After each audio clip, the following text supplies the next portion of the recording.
morning, friends. Samantha here, coming to you from beautiful, beautiful High Rolls. It's a beautiful morning here. And behind me is this big tree right here. And I wanted to share something that happened to me this morning. So this is a really beautiful purple tree. It's in full bloom, and there's a little one right here beside me, and there's another one over here. But something amazing happened to me this morning. And I was sitting, and I just woke up, and it was still really dark. And I looked out my porch. So my house is up there on that hill, and my deck looks out. And I looked down at this meadow where I'm standing right now, and everything was kind of just being lit up in the morning. And all the trees around are really green, that evergreen dark green color, that beautiful color. And this tree, the one right here, was just really bright purple. And I was like, oh, that's beautiful. Like, it's totally highlighted. And I felt the Holy Spirit say, be that tree. And I was like, that's a salt cedar, God. Like, be that tree? Because whenever we moved up here to the mountains, we cleared off a part of our land. And my dad had come up, and my dad's a farmer. And so he understands growing and seasons. And, you know, he just really is aware of plants and trees around him.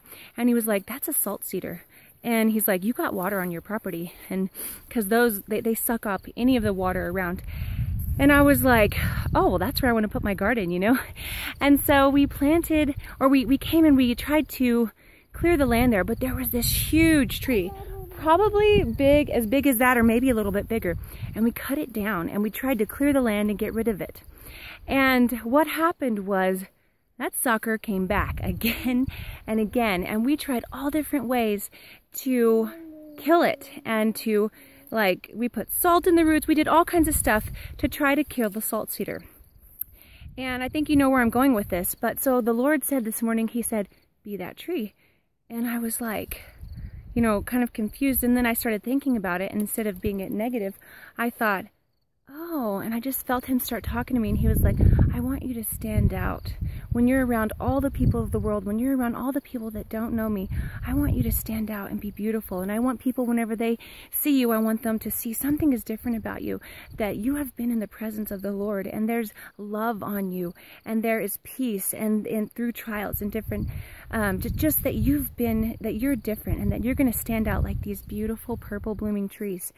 And so then I started thinking about salt cedars, and you know what? Salt cedars are that way through every season. In the spring, they're this purple color whenever they bloom, and then in the summer, they're just like a big kind of, not really weeping willow, but kind of, they have these like kind of hangy branches, and you know, they're really pretty, especially up here. All the other trees are kind of like evergreens.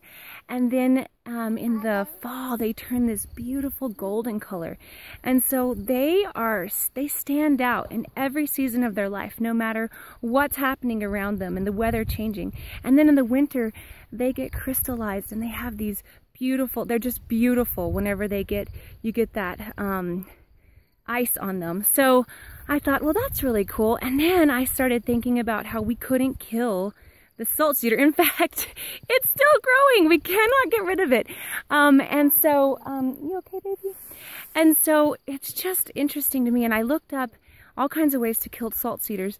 And they say if you cut it down, you know, it's going to grow back, which is what we did. If you tried to like cut it down to the roots, like, it's still going to grow. It has these amazing deep roots.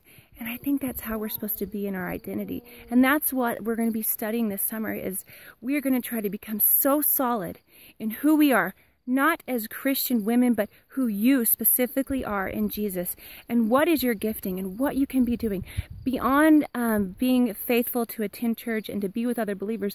What are you supposed to be doing every time you go out and see people, or, you know, wherever you are? What are you in the kingdom? What is your specific talent? What are you called to? And that part, if we can solidify that, and we can have roots that are deep grounded, nothing is going to be able to stop us. And we are going to shine like these beautiful trees when we're out in the world among all the people, all of God's precious children that don't know who they are, that don't know how much God loves them.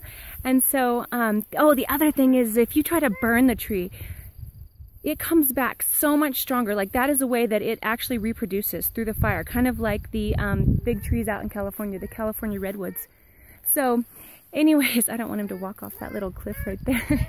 And so I just thought that was such a beautiful little lesson the Holy Spirit gave me this morning. And now that you're in the group, I know I'm going like a little bit over, it's like 5 minutes now, but if you are in a place in life where you just feel like nothing is left, maybe you're in a season of loss, or you're in a season of just completely abandoned, or you just feel like super dry, like, I hope that this study is going to help you, because I believe that, you know, those are the times whenever we depend on God to just carry us, and He's going to bring you back full measure. That is the promises of God. He loves us. He will never forsake us, never abandon us. And if we are burned down to our roots, we are going to come back so beautiful and so strong. And we are going to, in all these seasons of our life, we're going to stand out and stand up for Jesus.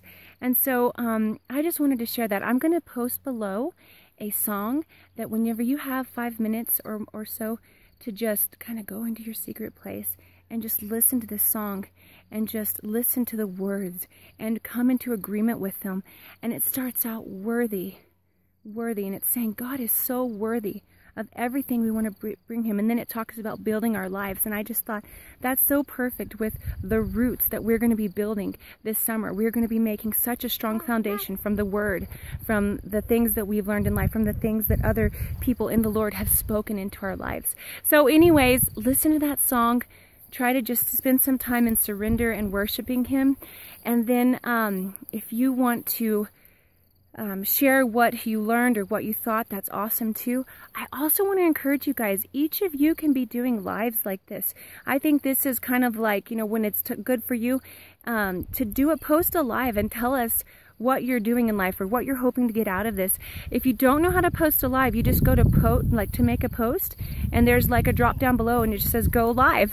And so you just get ready and you just push go, and then you're live, and we can all share together. Like, I don't need to be the only one talking all the time. I want to hear you guys too. So I love you.